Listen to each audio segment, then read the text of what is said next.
to lower the generator megawatts down to about 2 megawatts with the lower control button.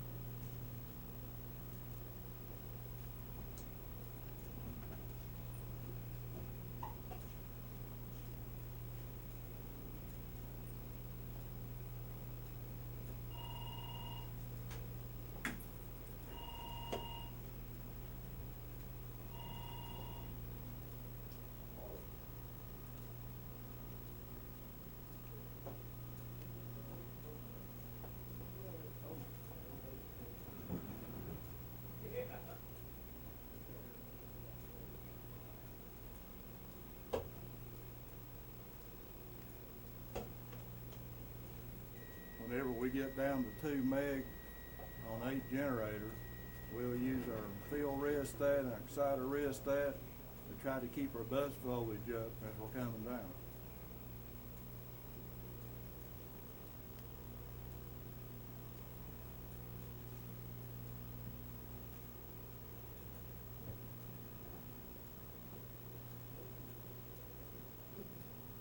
The lower selector switch works pretty slow, so sometimes you have to hold it as you're coming down periods of time.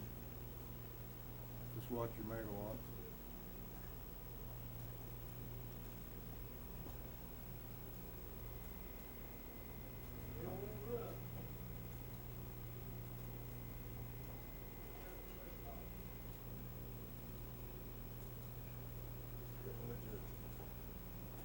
Usually when we get to 2 megawatts, the operators will check their steam load and make sure their steam load's okay before they bring it on off the board. Once we get to 2 megs, we usually take the lower button and hold it until we get down to 0, and then we open the generator breaker.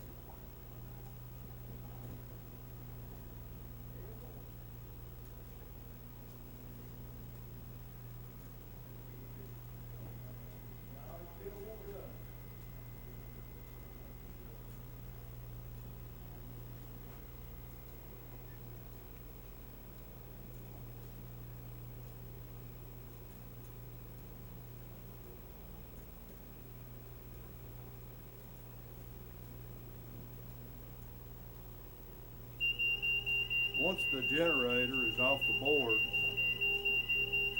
the operator usually silences alarms. Also, we take the field rheostat or exciter rheostat and we back to DC field breaker.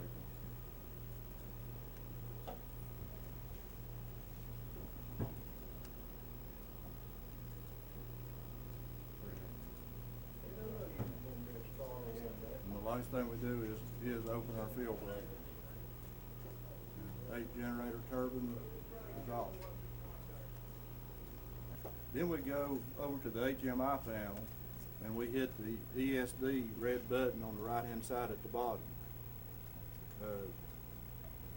Then the next step, you hit continue to the ESD screen. This gives you a page that'll let you actually shut the turbine down if you push the red button.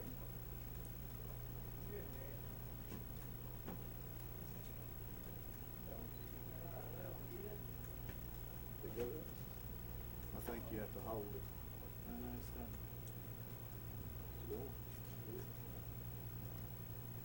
And this actually shuts the turbine down.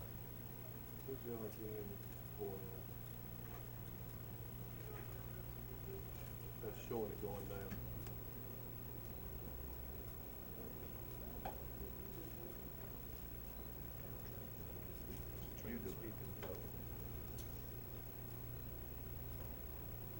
This is the speed.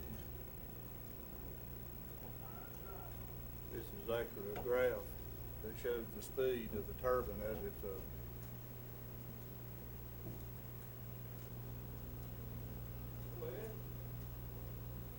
Okay.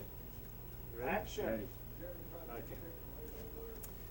So this is the HMI system, which is the window into the new control system, the GCS control system. And from here we can monitor data and control data. You don't have any audio. This is the HMI system that is really the window into the new GCS control system. From here we can monitor data and also control the turbine in terms of starting and stopping the turbine, as well as some of the other processes and things. So the main HMI consists of the main screen, which will change depending on what page we select. We have an informational header here, which tells information about what the turbine is or the control is expecting to do. It also gives us information about the speed and valve positions once we're running. And also we have some quick buttons to allow us to select some of the more important screens on the HMI. And the top part of the HMI really is just the date. It also tells you what page we're looking at. In this case it's the menu page. So from here we can either select the quick buttons or we can select the buttons here to go on to various pages. So for normal running, this is the page that will be up and visible. This is the control page. And from here we have a graphic of the turbine itself. And when the turbine's running, we'll be able to see information like the turbine speed. We'll be able to see its set point it's running at, which as we're running up, you'll see that ramping up and changing. We can see things like the valve positions, so we know whether the valve is stuck or the valve is trying to push open or not. And from here we can start and stop the turbine, which we use a start-stop screen here.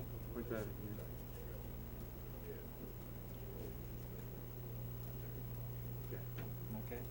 So from this pop-up window, we can start the turbine. We can also halt the sequence if we see something going on with the turbine. We can stop it at that point, go and investigate. And then we can manually raise and lower the speed of the turbine if we want to increase it to a more safe position or decrease it to a more safe position. Once the turbine's up and running and we're on and the breaker's closed, we can enable extraction. That's where this window comes in. From here we can simply just press the enable button to enable extraction. We can also change the preset value that we want the extraction to be. What first happens when we enable is that the set point is tracking the actual pressure. So when we first enable it, we see no change. So if we want to start extracting steam or creating steam pressure, then we need to change the set point, increase it to the point where we're just a little bit higher than the existing steam header, so we can then start flowing extraction. Within this HMI we can't see the flow, but that's where from the normal SCADA system will display that information, so we know we're flowing steam. Once we're running in extraction, we can also come out of extraction. There's two ways of doing that. You can press the disable button. This will change to disable once we're enabled. The only concern there is that as we're coming off of extraction, we do see a dip in load, and that dip in load may be too great for the existing conditions. So one way to more slowly deal with that is to use the limiter. We have a valve limiter here, so we can manually change with the arrows position of the valve, and therefore we can manually control reduction of extraction and finally get it offline. And by doing it manually here, we see no, or very small change in load, not such a great change in load. The other function we have in here is exhaust control. We have a control function here called a cascade control. What we're doing is from the control function here, we're adjusting the load on the turbine. So the best way to use this is to bring the turbine up to midpoint, so you can look at the load value here, bring that up to the midpoint at about 3-4 megawatts. And then when you enable the cascade control, what it's doing is looking at 35-pound pressure and then adjusting the load. So you'll see big swings in the load in terms of load going down to the minimum point and coming up to the full load point. And what we're seeing is around about 2 megawatts of swing for every pound of pressure that we're trying to adjust to. So again, it depends on how you set up your system as to whether that's something you want to enable. The best thing is probably to leave that one disabled for the time being until we go further. The other issue is if we try to push the megawatts too high on the turbine, then we have a kilowatt limiter here, a megawatt limiter here. This is always enabled. At the moment it's set for 7.2 megawatts. And what that's going to do is if we try and manually push the megawatts too high, or if something happens with one of the controls that pushes the megawatts too high, then this will limit those megawatts. So under normal running, it's going to be set at 7.2. If you want to run some tests, then we could lower that set point to some lower value, so we catch the maximum, basically stop the turbine going up to a high load, basically. There are other information on this page that's useful. Normal running is we're connected to the utility. This symbol is really just telling you that the utility is closed, so we're basically the frequency of the bus is being controlled by the utility. Should that utility breaker open, there's a process of telling the control that the breaker's open and that's where this comes into use. There's a button here so we can arm frequency control, and therefore this turbine, the TG8 turbine, then can control the frequency of the bus itself. What other pages do we have? We have, under normal running, we have trend pages, and this is basically, we can trend all sorts of data, whether that be megawatts, load, speed, or pressure signals. We can scale it if you want to zoom in a bit more to get a bit more detail here. If there's not enough detail, you can change the scaling here so that we can see more detail. You can change the descriptions here to select other values you might want to monitor. Within this trending, there's also some history, so what you need to do is to either grab the scroll bar here and come back in time to see the history, or you can use the arrows here to try and move it to the correct point. If I can get this to work, there you go. If you can't see all the information you need on the screen here, you can change the duration. This is the duration of the trend itself, so if we wanted to see the total trending for the whole day, we could put 24 hours in here, we'd see the complete trending for the whole day. This is very useful for fault finding and problem solving, as well as giving us an indication of what went on over the course of time. We also have an alarm page. As an example, it's just a warning alarm. My fingers. Oh. Okay, go ahead. The warning alarm is really just an indication to the operator that there is something amiss, that the control system is seeing something that is wrong, that it will need to be investigated. Once the problem has been fixed, you can press the acknowledge button, either acknowledge or acknowledge all. That will turn the alarm off, or turn the sounder off. And once you want to clear the alarm, you do press the reset to clear the alarm itself. The shutdowns here will actually cause the turbine to trip. So if for example, we see overspeed or some external trip of that kind, we see that information in the shutdowns, and the turbine will actually trip. Will actually shut down straight away under those conditions. This is really the online alarms that exist at the moment. If you want to look at the history, we can go back and look at the history of the alarms. We can filter based on various things, one of them being dates. If we want to go back to a certain date and look for that information, we can do that.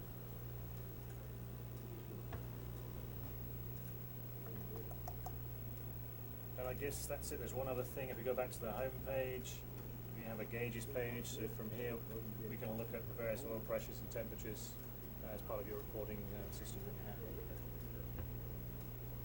think that's it. Is there anything else? Brings this page up, this is reset the turbine, give you permission to flash it up. And then we'll hit start and run. Start and run. And actually, we could reset it. Well, I mean, is he filming? Go ahead. And then the next thing we do, we hit reset. And that gives waiting on permissives. And then they have to go out to the turbine and turn the trip throttle valve to get it off of the limit switch to get the permissive to roll the turbine. How much will they turn it? 3 turns. Okay.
The first thing we have to do, once we get the trip throttle open off the limit switch, we'll get a ready to start indication on our HMI panel.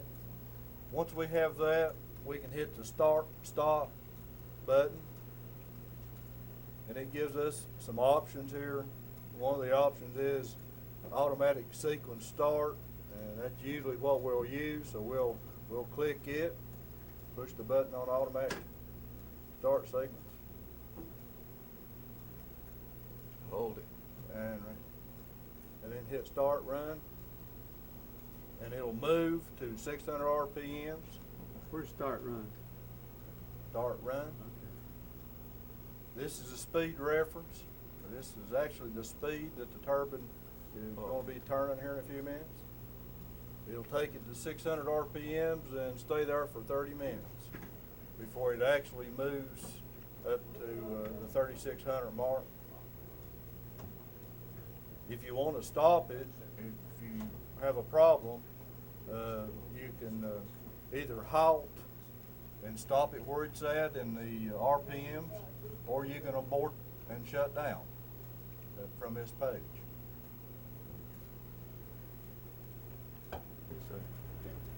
We have the turbine up to speed now at 3,600 RPM. And it will be ready to tie into the system now electrically.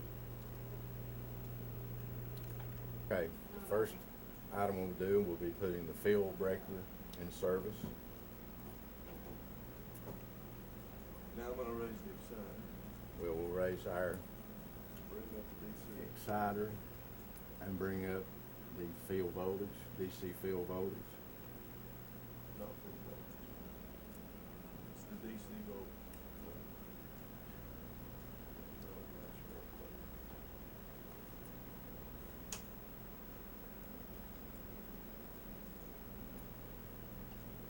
Where's it at?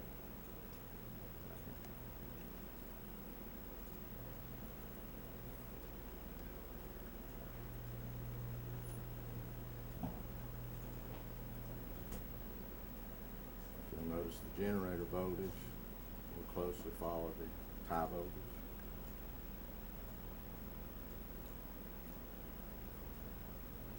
Explain to them where I'm getting to compare. Our tie voltage, we want to run about 2,350 volts. So we need to bring our generator voltage up close to that.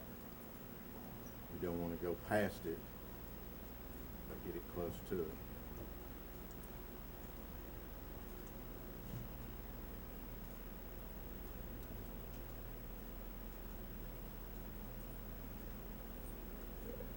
We're seeing it now. Okay. Got And a we'll little be, bit above it.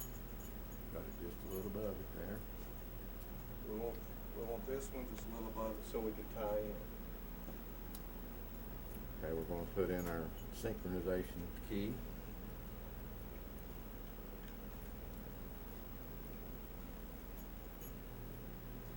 That's still about right. A little low. Now, just a tick low. Keep it just above it.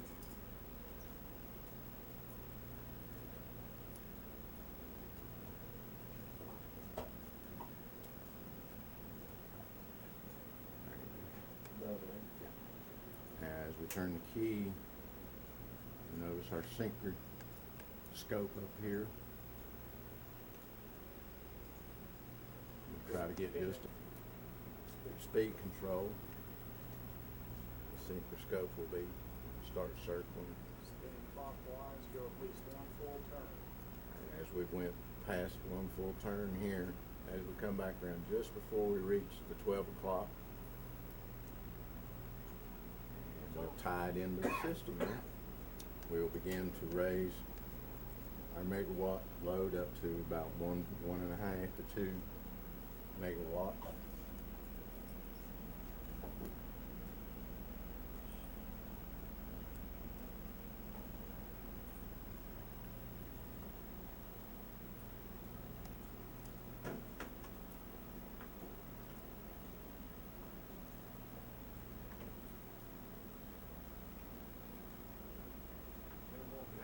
As we begin to do this, we will start watching our back pressure and our other electric load on our other generators, to whether we need to raise or lower, watching our back pressure load.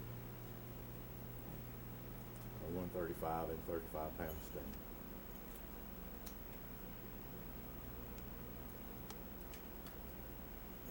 Okay.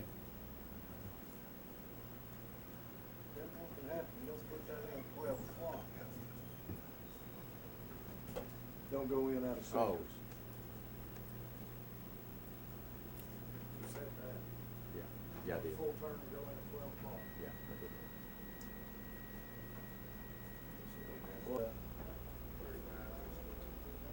DC volts in the power factor is, I take the name for it.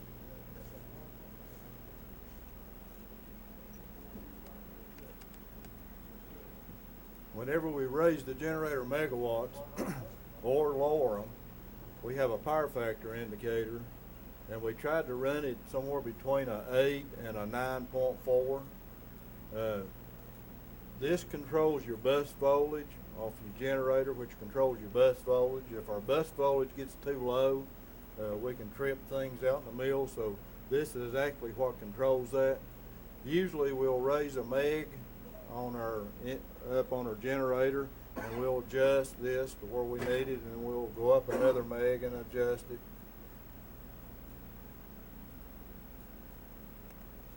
Once we get to wherever we want to run our megawatts off of our generator, then we'll make sure that our power factor and our bus voltage and generator voltage is set where we want it. About telling them, This synchro is actually comparing the bus current with the generator current, and when they both get into phase with one another, you're at 12 o'clock. And if it's down here, it's 180 out. If you tried to close the generator breaker here, then what ends up happening, the generator itself tries to jump 180 degrees and turn the turbine, or it'll trip the breaker. So we want to be for sure that we make the synchronous scope turn one time completely to make sure that everything's working, and be sure that we close at 12 o'clock on our synchronous scope.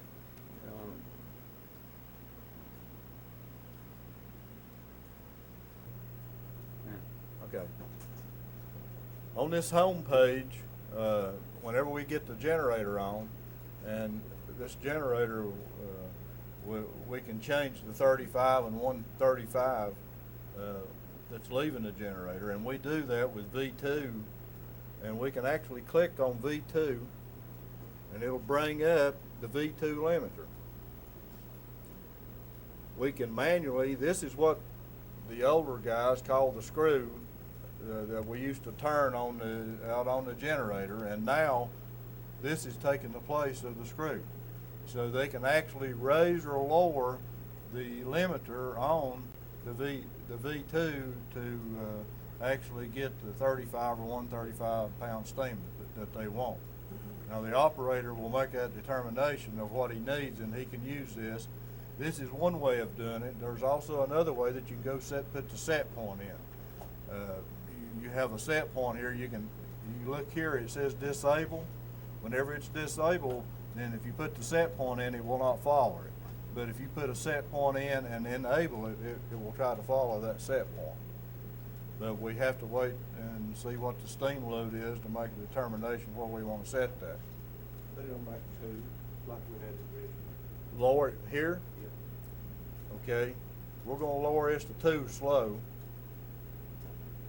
Well, you don't want to make a whole lot of big changes because it'll change your megawatt reading on your generator. And when you change this, you do it just like you did with the screw out on the 8 generator.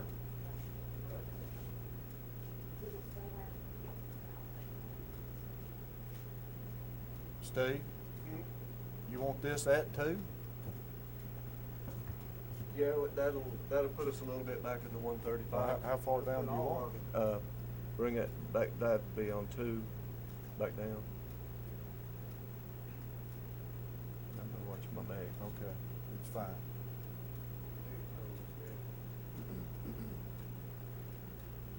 Actually, I'm just playing with it to see where I'd be after I come back up. I could have lived with what we had, but I'm gonna build my 135 up a little, so I'm gonna back this back some.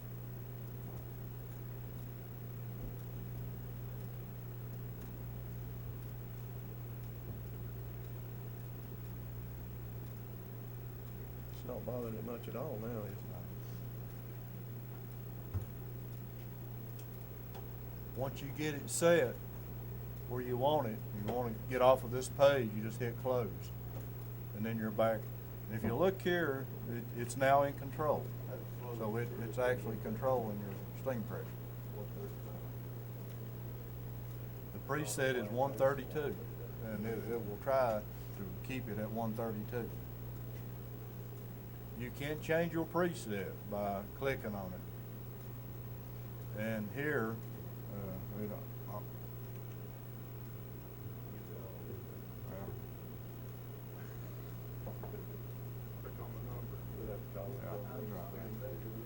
And then you can change this if you want to change it to 135 or 131. You can actually enter it, and I'll just put it back where it's at, 132.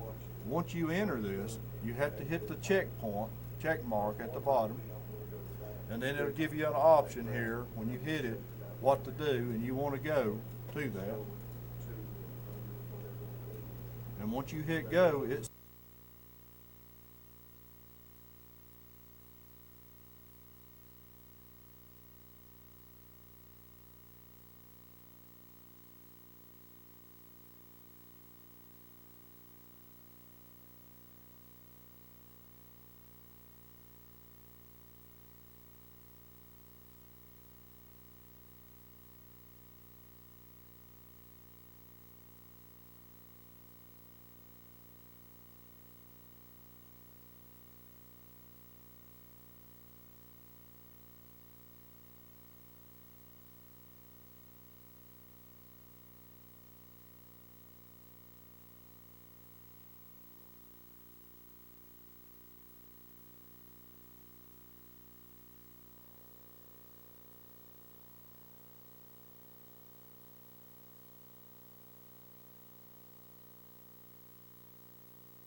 water. They are designed to prevent people from falling. All open-sided floor, platform, or wall openings 4 feet or more of the adjacent level shall be guarded on all open sides. Guardrails should consist of top rail, intermediate rail, toe board, and toe posts, and should have a vertical height of approximately 42 inches. Toe boards should be approximately 4 inches high. The guardrail should be capable of withstanding without failure a force of at least 200 pounds in any outward or downward direction.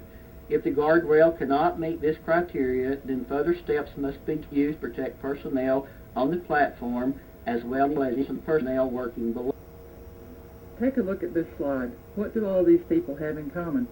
Their pictures show us some ergonomic hazards. After you complete the TB module, you'll be able to identify either ergonomic hazards in these pictures.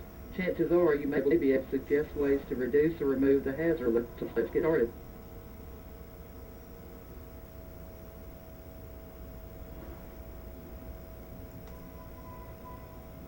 Before we start trying to solve the ergonomics problems in our work areas, let's make sure we understand what ergonomics is all about. Ergonomics is really fitting a job to a person instead of trying to make a person fit a job. For example, if you're forced to climb up on a guardrail to reach a valve to open it, that is making the employee fit the job. Ergonomics principles would say relocate that valve to a lower level or use a change to do more efficient and more comfortable. Ergonomics is not time and motion studies to see how fast we can do something, and ergonomics is not a way to eliminate or reduce jobs. Ergonomics is a way of thinking and a set of tools to make our jobs smarter and safer.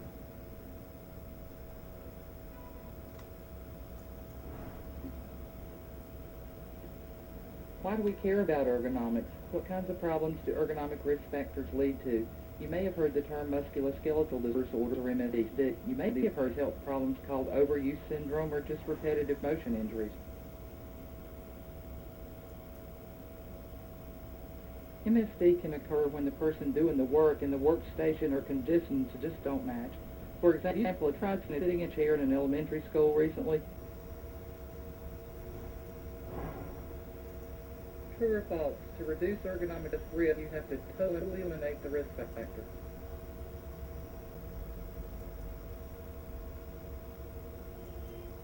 The answer is false. To reduce ergonomic risk, you don't have to completely eliminate the risk factor, just reduce it. Strong, hazardous materials play an important role in our everyday life. It is hard to imagine life today without these hazardous materials being present. Yet these materials are potentially dangerous if improperly handled and transported. One part of everyone's daily life. Persons involved in the packaging, marking, labeling, and transporting of hazardous materials must be familiar with the proper handling and safeguarding of these materials as prescribed in the Hazardous Materials Regulations, or HMR. This course has been designed to help familiarize you with some of the provisions of the HMR. The Secretary of Transportation defines hazardous materials as those materials and substances that are capable of posing an unreasonable risk to health, safety, and property when transported in commerce. In simple terms, this means that a hazardous material is any material that, because of its chemical properties, may cause injury, loss of health, prepares. Packaging requirements are found in the hazardous materials table. A package can be a drum, a coat, or a gas cylinder. The shipper must select the proper package. For example, metal drums are manufactured to meet package 1, 2, or 3 requirements. Understanding the information on the hazardous materials table can make sure the proper drum type is chosen. In this picture, the packaging specifications are printed on the cardboard box UN4G.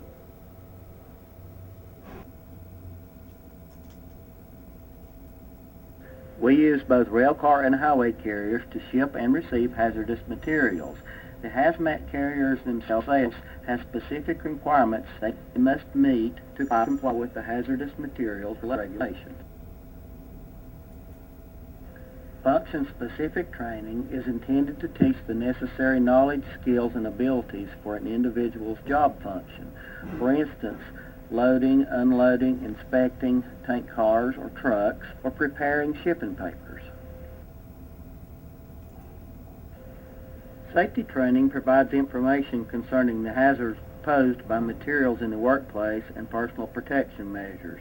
Our annual hazmat training satisfies the requirement of PHMSA safety training for hazmat employees. Our emergency action plan and our emergency phone numbers also play a part in responding to hazmat emergencies. In the event of a spill, release, or emergency with hazardous materials, we follow our emergency action plan and call 6711. Each hazmat employee must receive security awareness training.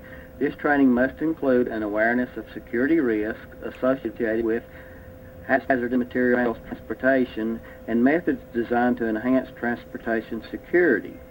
Employees of an employer that is required to have a security plan must receive in-depth security training on the security plan and its implementation.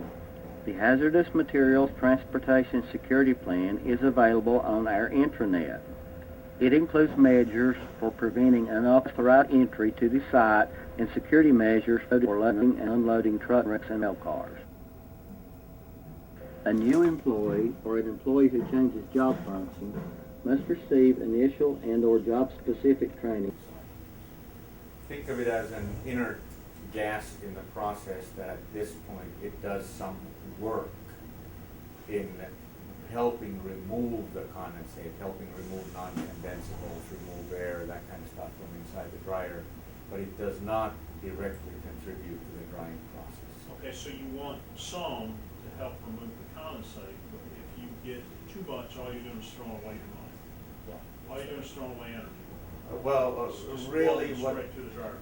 Yeah, what it is it's like in any process where you might have a recirc loop. You're putting in too much, in your case, you're putting in too much into the recirc. And so you're wasting energy by, Because it comes back up off the top of the separator. that's right. Yeah. That's why we have a separator, is to separate the blow-through steam from the condensate. One of the things about piping, by the way, is that steam piping is relatively simple and well done, or most places it's quite well done, as long as it's just single phase, as long as it's just steam.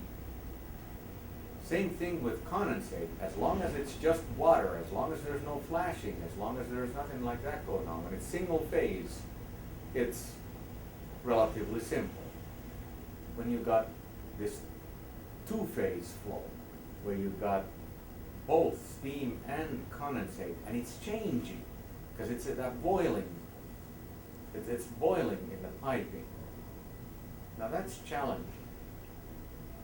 That's why we try to keep the steam lines dry by putting in steam traps to get all the condensate out of there. That's why we try to keep condensate lines pressurized to prevent it from flashing.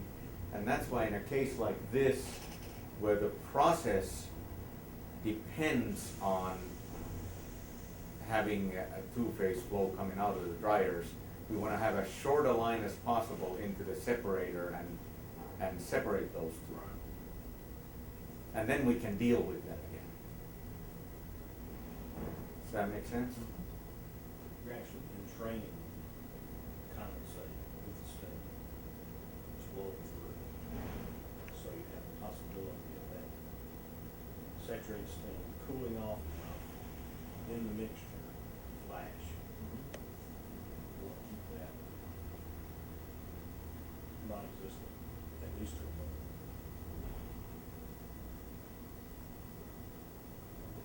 Almost right. Not academic reaction. We just have to be close. That's right. Yeah, and that's what you're Okay, do we talk about heat transfer or you want to stretch? No, let's do heat transfer, then we'll stretch. Okay. Because we did get into this already a little bit when we talked about the condensate layer. When the cylinder is stationary or rotating at very low speed, you don't have much of a condensate layer. What you do is you have a puddle. And when you start speeding up, the puddle starts following the dryer. So it moves a little bit. Speed up more and you get into what's sometimes called cascading or whatever that term might be, where you got some violent turbulence and movement inside the dryer. And then when you get to a certain point, the condensate, all the centrifugal force just throws it all onto the edge, like a dryer on a spin cycle, a washer on a spin cycle. It all ends up on the outer surface like that. This depends on it being a CNC dryer. Yeah. The dryer diameter will affect those different speeds. Yeah, it'll probably go, a dryer diameter actually doesn't affect as much as the condensate layer thickness, but the dryer diameter might say, if this is a 5-foot dryer, it might be that. If it would be a 4-foot dryer, it might be 50 feet less, might be 75 feet per minute less. 6-foot dryer, it would be a little bit higher. But the big variable really is the amount of condensate, and it goes up very quickly. But in fact, I didn't include those graphs in this time. The principle is more important than the absolute number. But, and you may be gonna get into this, but on a lot of machines, you'll run out of drying up to the point where you get rimming, and then all of a sudden you'll see a big increase in drying because the resistance to heat transfer is less, and heat goes into the shell, into the sheet, right? No, actually, when you go into rimming, your heat transfer becomes worse. Okay. In this case, you have very good heat transfer. You got very high natural turbulence inside the dryer. Okay. But when you get to this point, now, there is another thing though. When you're running in this condition, your bearings and your frames and everything gets quite a beating at that point. Whereas this is when everything kind of smooths out. There's still some movement in the condensate layer. It's not totally stagnant, but it is a higher resistance than what it is in this case. So when you get to this stage, it is now very important to have a system that can maintain a thin layer of condensate with as much turbulence in that condensate layer as possible. In the first three, the heat transfer is gonna be less uniform, though, right? Across the dryer pan, because you Yes. don't have, okay. So the last one is more uniform, but it decreases because the condensate is more difficult for the heat to transfer through. That's Is that correct. right? And in fact, sometimes it is possible to have a mixture of these. It could be, even depending on if you have an uneven moisture sheet coming into the dryer section, you may have the area where the sheet is dry might be already rimming, whereas where it's not, it may not be. So we've seen that sometimes. Weird things happen when you're right at that transition, which some of your grades are. Some of your grades are operating right at that transition stage. And your drying capacity may depend on whether you got on that grade by speeding up from a lightweight, from a heavyweight, or slowing down from a lightweight sheet. Yellow. Can I ask you a quick question? Yeah. We were running a retention trial, and we saw a significant increase in drainage on the wire. Mm-hmm. We went from like a wire consistency of 3.8 to 4.1. Mm-hmm. But they were saying that they saw a decrease in real moisture, but did not see that decrease in size press moisture.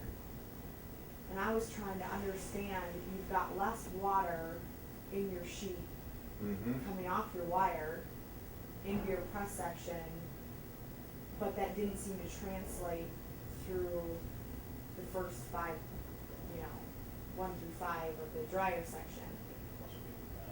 But it did in the real section, or after the size press, because they had decreased their steam. Would that have something to do with the water?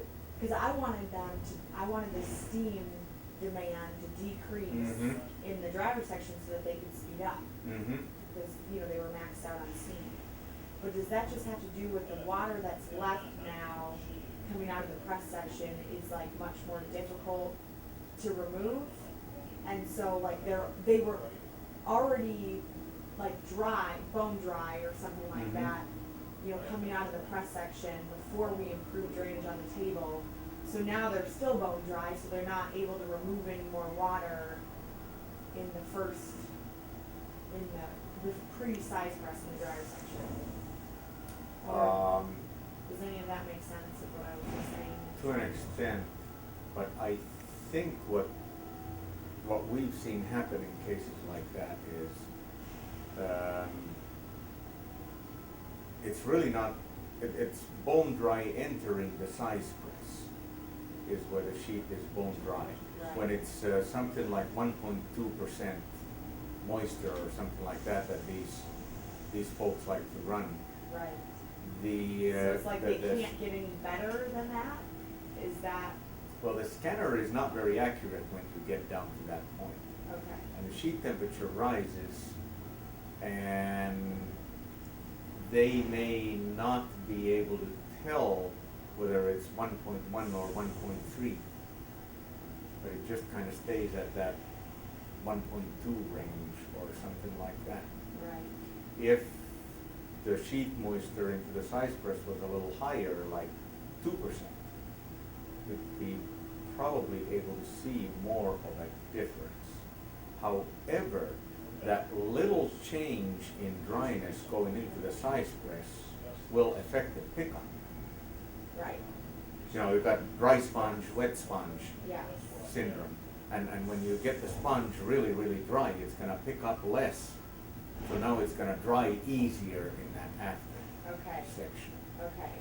That's, Which is what was happening, I guess. They were Yeah. thinking it was more related to like the retention rate all of a sudden retaining more fines, the sheet being more closed, going into the size press, not picking up as much starch, and therefore not needing as much steam to meet the same, target.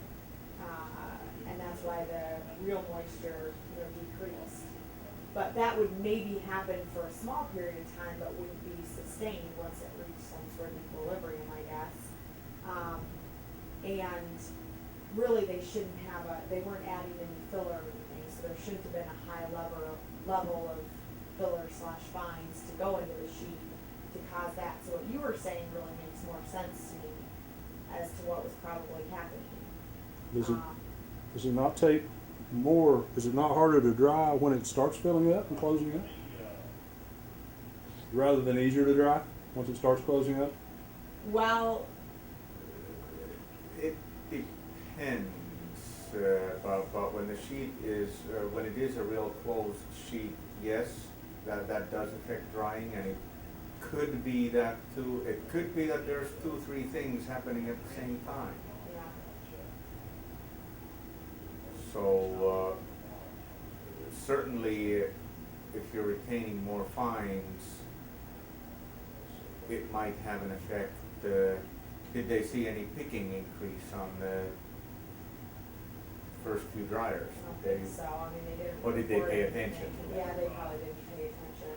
Because fines would have some of that.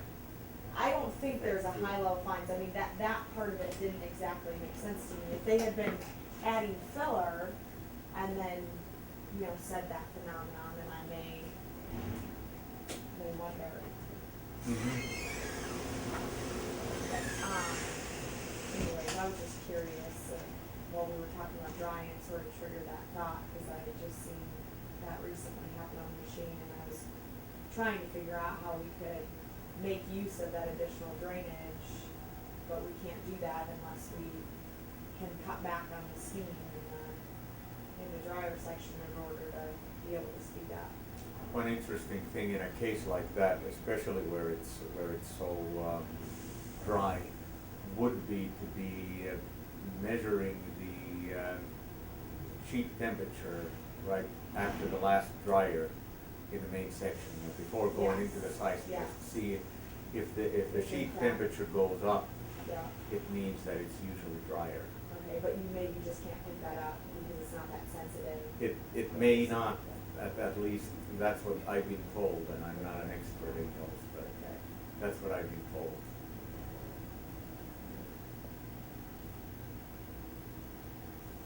This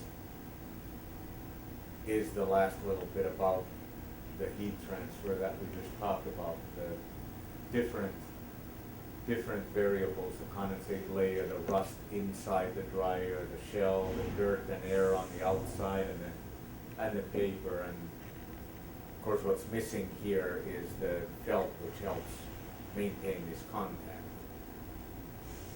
to the dryer. But the biggest single factor is this condensate layer.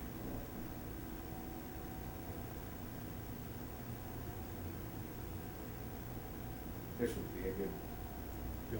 I'll give you a chance to change some tapes and stuff too. yeah. Good place for a break. I'm gonna.